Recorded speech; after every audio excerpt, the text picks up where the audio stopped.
Hey, friendo, Steve here.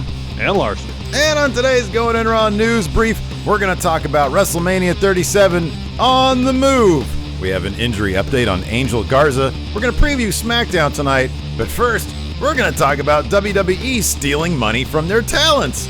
Larson, what's in the news? Oh, goodness. So, Wrestling Inc. Last month reported that Vince had instructed talent they had to put an end to all their third-party deals with various platforms, specifically Twitch and Cameo. Those are the two that were named specifically. At that time, talents were told that these deals would have to cease by today. That's October 2nd. In the interim, it seemed like wrestlers were changing their Twitch and Cameo handles to their shoot names, maybe with hopes that they'd be in the clear with WWE's policy. But according to Wrestling Inc., that seems to not be the case, because they issued a report late yesterday that stated that WWE was going to absorb their Twitch channels into the huge corporate monolith that is WWE, and as such, take a chunk of their revenue. But there's more. That's what Wrestling Inc. said. Quote, Wrestling Inc. has also learned that talent were told this week that the company would be taking control of their Twitch accounts in 4 weeks. WWE will own those accounts. However, talent will receive a percentage of the revenue, which counts against their downside guarantees. This seems hugely illegal. I mean, regardless of where you stand on it ethically, which I don't know how anybody could think that this is okay ethically for the WWE to do this. It's not. How this is nothing related to wrestling. If they're using their own, I will be honest with you. I'm so shocked at this idea. I kind of want to wait to really cast judgment on the reality of it until I know that Zelina Vega's Twitch channel, that Adam Cole's Twitch channel, AJ Styles, Paige. I can't. Paige, who, I mean, is she under a talent contract? I guess my thing is, this looks terrible. Yeah. But I'm really curious as to what the reaction from the wrestlers are going to be, and if this is even possible for WWE to do. Well, I'm assuming it's possible unless someone challenges them. Anyways, let's get through this. There's more. As awful as that is, there's more. So now that we know that WWE is stealing Twitch money from their talents, what about Cameo? So Fightful Select, by the way, go subscribe to Fightful Select. Fantastic. Obtained the latest email Vince sent out to talents. That read, quote, the first sentence here just got me angry. Just a friendly reminder that this Friday, October 2nd, is the deadline for severing any unauthorized business relationships with third parties. As was mentioned in my September 3rd message, continued violations beyond this deadline will result in fines and may result in suspension or termination, or termination. If you need further details, please contact our EVP of Operations, Brad Blum. Thank you, Vince. In addition to that, Fightful Select is reporting that WWE has apparently reached a deal with Cameo, which will allow talents to remain on the platform, but adds that talents were instructed, quote, how to opt in, noting that the payments will now be required, of course, to go through WWE. Mm-hmm. Yeah. Which I'm assuming they will take their cut. So in the latest Wrestling Observer newsletter, Dave Meltzer added this. Talent was told that all accounts in those genres would be owned by the company, but Talent would earn a percentage of revenue from their accounts. What got people upset is that the revenue would count against their downside guarantees. With no house shows, essentially the old bookkeeping method of what talent that are under contract now earn in almost all cases except giant merchandise draws would be less than the downside taking away the house show and such a large percentage of merchandise sales, and concluded that, quote, a lot of talent is livid, but as is usually the case in these situations, nobody would speak up about it. Now, Paige did speak up on Twitter, said, Twitch is my place, what I built with my wonderful fans, a place where people can go and feel some positivity and a little bit of normalcy, fun, interactive, non-judgmental, charitable place. I'm proud of what I built with my fan base. They're not, certain wrestlers, her and AJ in particular, they're not going to take that. They're not going to take that lane. You would down. hope not. You'd hope that she wouldn't. AJ, anybody with some leverage, you would think would be in a position to go up to somebody and say, no. Where's that list you sent me here? Let me get it here. You think AJ, Paige, Xavier Woods, maybe Adam Cole. Okay, so Xavier Woods is in an interesting position because I don't know. So we do know, we have heard, we've been told that Up Up Down Down is a WWE production, essentially. Like they own the property, yes. Yeah. I assume that his Twitch channel was started on his own, of his own volition. I don't know what kind of I would think that his relationship might be a bit smoother. He might have all the leverage in the world because he could be like, okay, well, I mean, he's trying to get, once G4 comes a knocking, once he lands in his spot of, gaming personality, if WWE pisses him off, then I don't know. I don't know what would be worth it to him. Here's a list of the people who have, we've already mentioned Paige. Obviously, this is an interesting one. Tyler Breeze and Baron Corbin have the suites, but they co-own that with Sean Spears. We have no idea who owns what there, who started the account, but that's an interesting one because Sean Spears, an AEW talent, now has to have his Twitch channel run through WWE. That's going to be a weird situation. Potentially. Cesaro has his own. Adam Cole, they're really closely linked, and Tyler Breeze are really closely linked with the Up Up Down Down stuff, so who knows how that's going to play out. Zelina Vega seems to be a favorite of Vince McMahon's right now. Drew Gulak, I don't even know how much money he really even makes on Twitch. I mean, I don't know how much any of these, but he doesn't usually have like a huge following like a Paige or like an AJ Styles. Yeah, obvious. But nonetheless, if you go and start an enterprise and then someone comes in and says, well, we own this enterprise now, we're taking your money. Well, that's the crap part, is that, okay, he's probably, I would speculate, on the lower end of the spectrum in terms of talents getting paid. Yes. And so for him to start something, even if he's making $1,000 a month, for WWE to come in and say, I own this now. Well, here's the thing, too. If this counts against your downside, now with no house shows, with far less merchandising, I mean, who's exceeding their downside guarantee these days? I know. So, like, these men and women who are taking to Twitch, working, trying to build their brand, trying to make an extra dollar to cent for themselves during this pandemic, when their take-home pay is probably already down. Yeah. For WWE to come in and say, oh, by the way, this is going to count against your downside, they're probably going to see not a whole hell of a lot of that money. And here's the thing. It's nickel and diming considering how few wrestlers are actually doing this. It's not as if Roman, Seth, Kevin Owens, all their Braun Strowman, Bray. It's not like all their big names. There's no Alexa Bliss. There's no Sasha Banks here. Sasha Banks would be making that Paige money on Twitch if she started up her own Twitch channel. It's not as if these are huge names on Twitch. And so what WWE is going to be getting versus the bad publicity they're getting for doing this is stupid. It is. It's just dumb. Especially considering they had their most profitable quarter ever. Yeah. I wonder if it's a situation, this is speculation on my part, where Vince sees what Adam Cole is making or AJ Styles is making on a monthly basis on these Twitch channels, or hears about it, and he thinks, well, they're only working 4 days a week. Why are they getting all this extra money? They have all this extra spare time making all this extra money. Well, I'm assuming WWE is paying everybody their downside during the pandemic because like the talents have no option. They can't go. They're independent contractors, name only. They can't go out and work other dates. They can only work the dates they're allowed to under WWE, which is TV.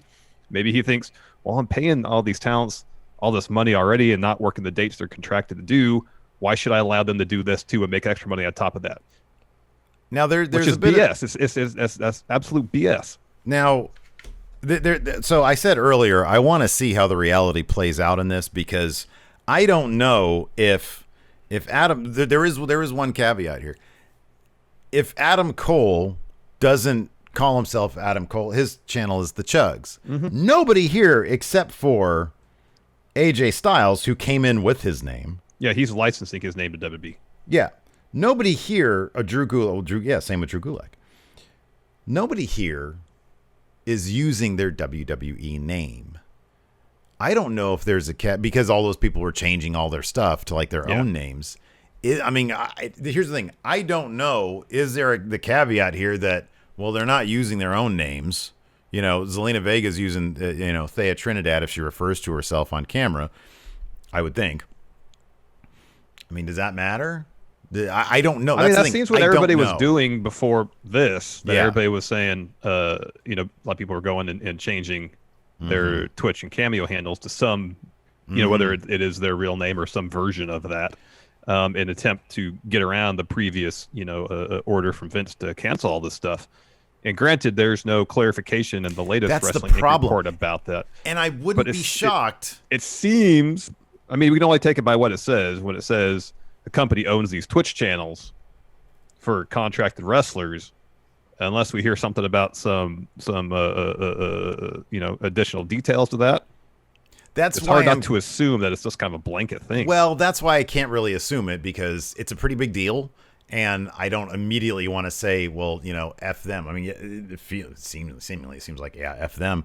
But if they're saying, hey, if you're going to use your name, which nobody is, we're going to use that against your downside guarantee. So I don't know, dude. I really don't know what to make of this. It seems shady as hell. Is WWE going to reimburse everybody for the video games, for the consoles, for the cameras, for the mics? All that stuff isn't cheap. Are they going to be reimbursed for that?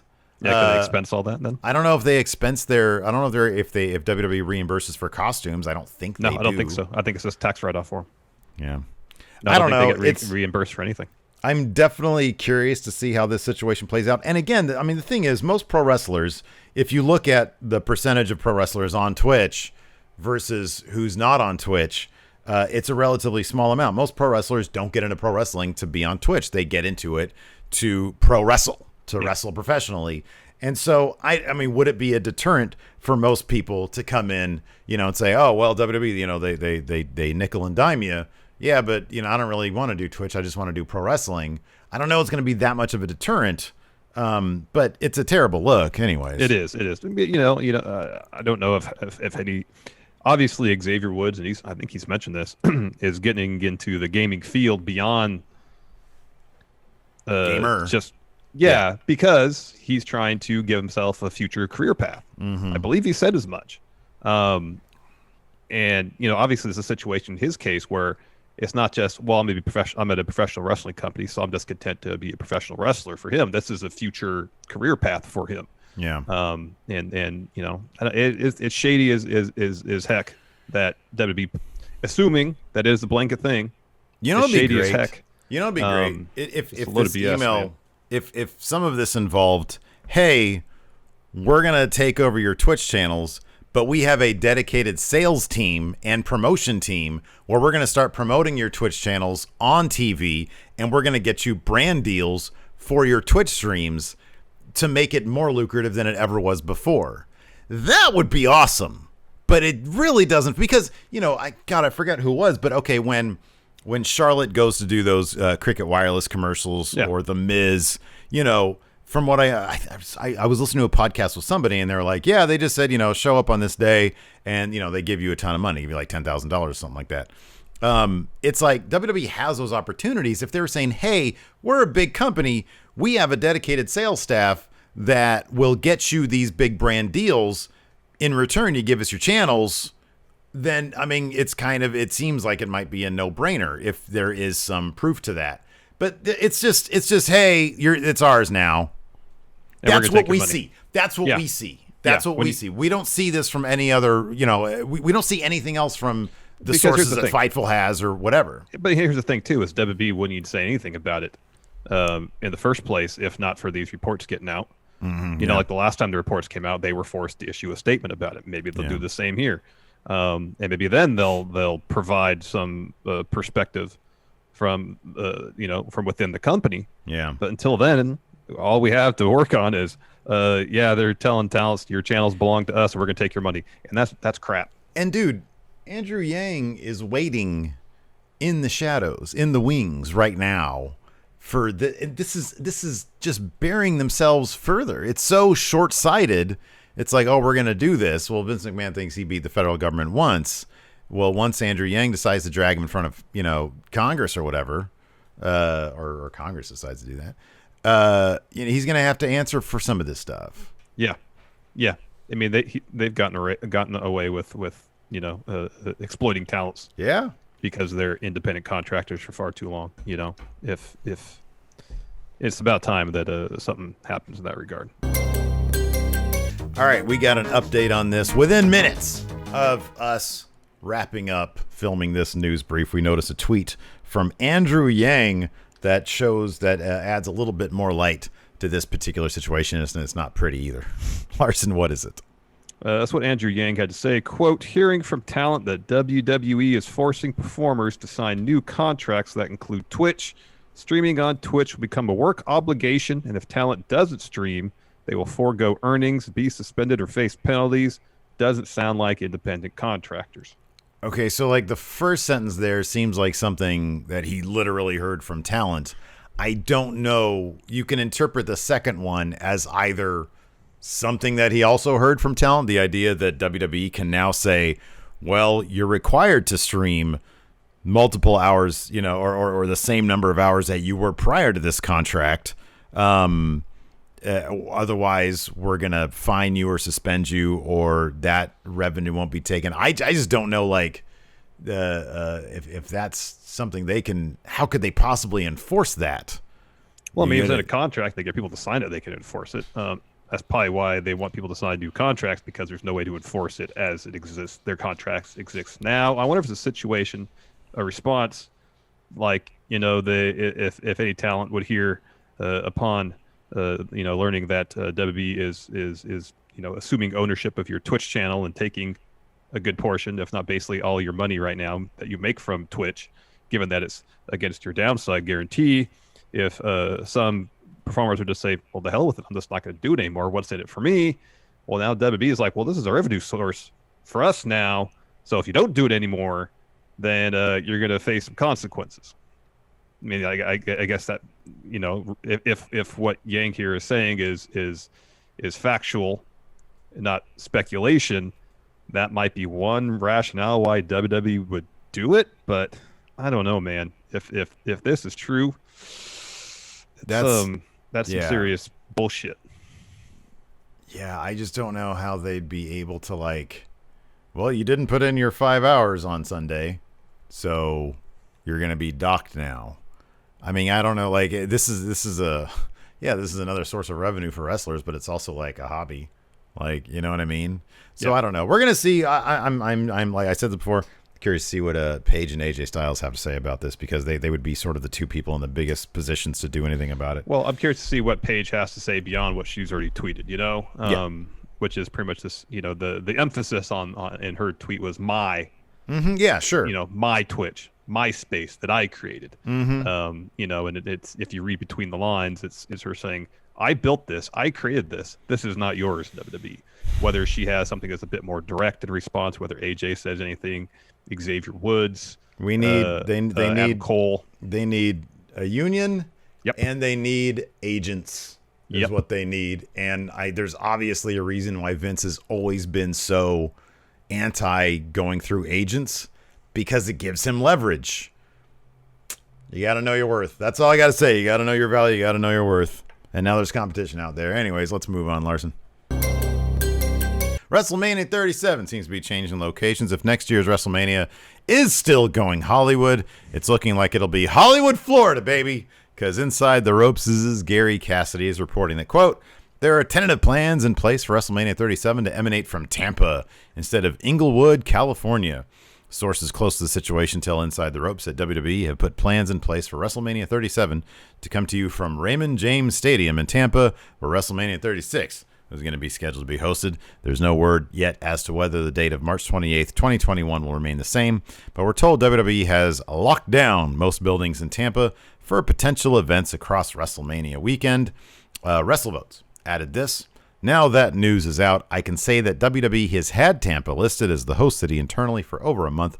The battle with the city of Los Angeles about who can legally cancel the event and when is still underway. However, if we get a traditional WrestleMania, Tampa Bay will host. This will be interesting because there are so many uncertainties going into the new year. You know, most experts are saying that a vaccine won't be even available for any distribution until the spring. Wide distribution, meaning several doses per person in the country, probably won't happen until later in 2021, probably the summer or early fall. Probably a year out, Mm-hmm, yeah. So, California, they have been consistently more stringent in their procedures as opposed to, say, Florida. The government here, wisely, has been more hesitant to lift measures than Florida has. So the odds of any sort of crowd being in attendance at WrestleMania, if it's going to take place in California, is pretty dang small in comparison to Florida, which, the likelihood is pretty darn high. I guess the only question here is, will Los Angeles make WWE wait out for the formalities of getting to the point like they did last year with Tampa, where, okay, we literally are not permitted to have the event Force here. majeure, stuff like that, yes. Yeah, yes. All the insurance stuff, yeah. So, yeah.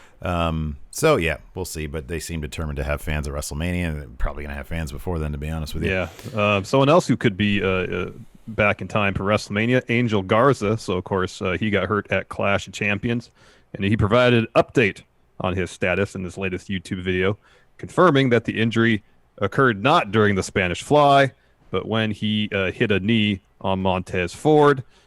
Transcripts from Fightful's Carlos Toros is what Angel Garza had to say, quote, "When I tried to stretch my leg towards him," it's Montez, "the other leg that was supporting it couldn't handle it and was stretched out too much.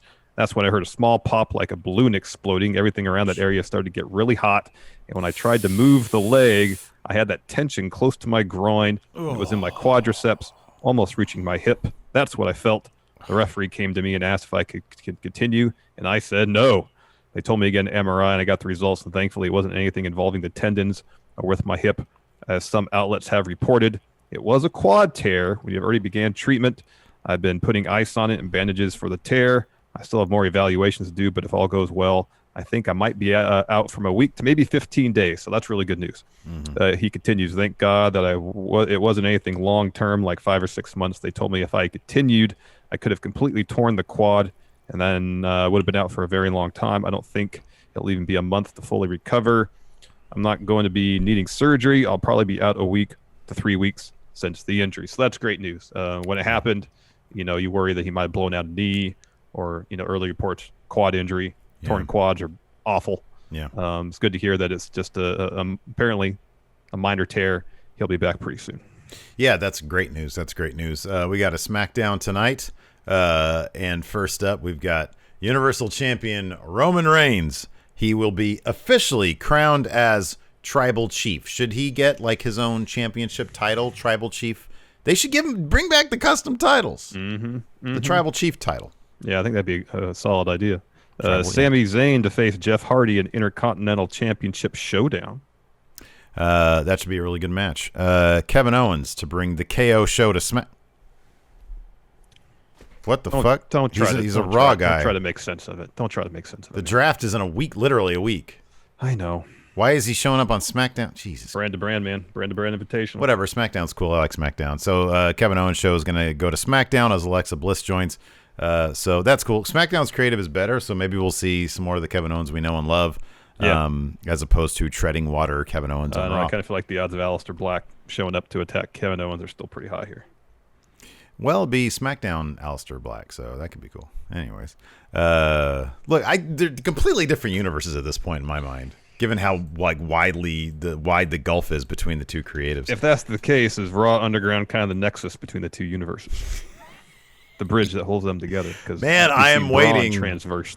I am waiting on Styles Clash to go live on but I guess it's already 3:30 out there, and their call time was probably hours ago.